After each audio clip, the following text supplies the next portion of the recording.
What's the most embarrassing moment in the career of Matt Hancock, the former Health Secretary? Gosh, it feels a relief saying that.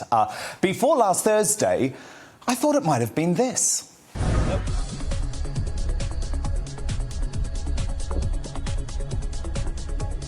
I've seen it on YouTube and it's amazing, but you never think that you can get involved because I can't do those sorts of flips. But it's great fun and it's good exercise and you learn about your body and the environment that you live in. Anyone can do it. Actually, no, maybe it was this.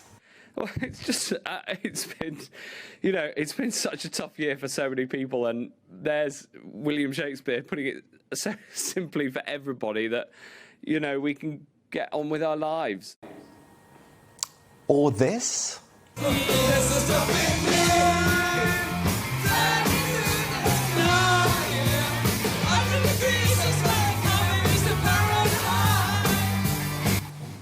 No, I'm wrong, actually.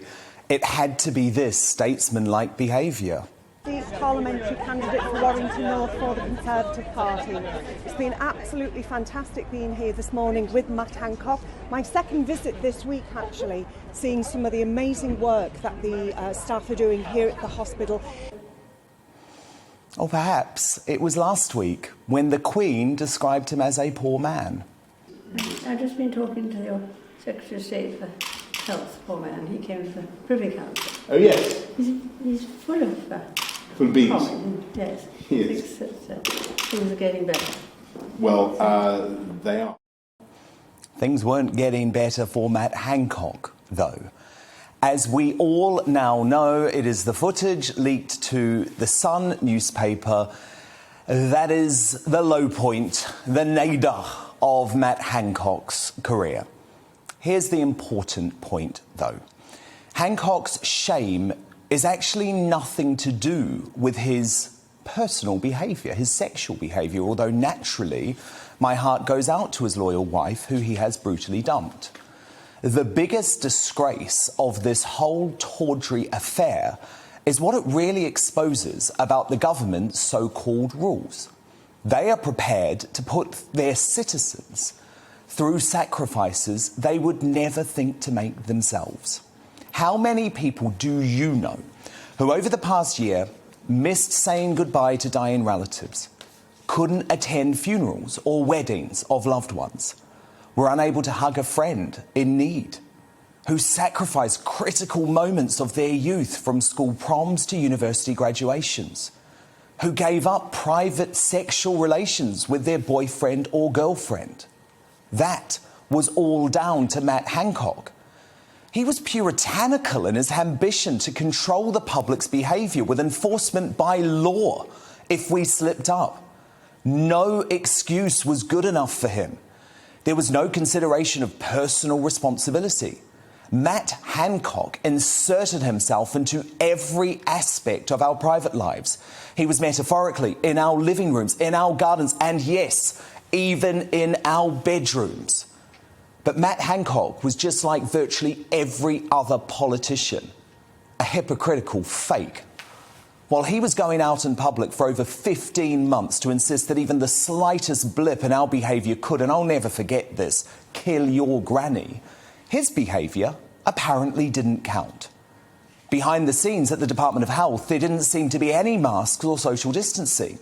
And despite denying millions of young single Brits the opportunity to start new relationships, married Hancock believed he deserved the opportunity to begin a new romantic chapter in his life. He was breaking his own law of banning gatherings of 2 or more indoors. Exemptions for work don't count when tonguing the hired help. He was probably a serial offender too, whose fines could have been in the thousands. It makes a mockery of his constant claims he was devoting all his energies to taking the UK out of this pandemic and the constant cycle of devastating and debilitating lockdowns that he argued for. If that were the case, Why was his lover, Gina Coladangelo, by his side at every moment of his working day?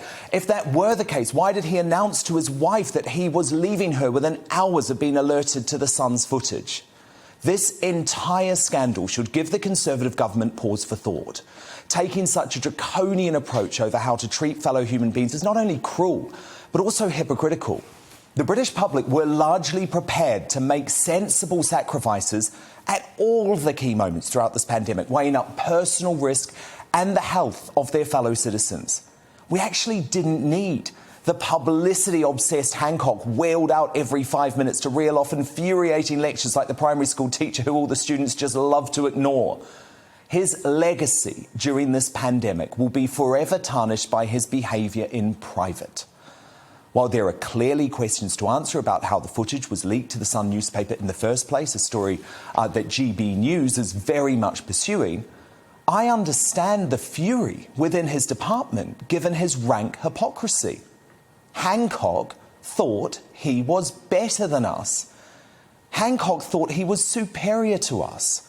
Hancock thought there was one rule for him and his mates and another for us mugs. He has seriously damaged the public trust in any future coronavirus regulations the government tries to enforce. So good riddance to him. I understand the fury of the public, and no wonder the numbers were so high at the anti-lockdown marches in London yesterday. The media either ignore the demonstrations altogether or denigrate these protesters for freedom as anti-vaxxers. That's unfair and it's untrue.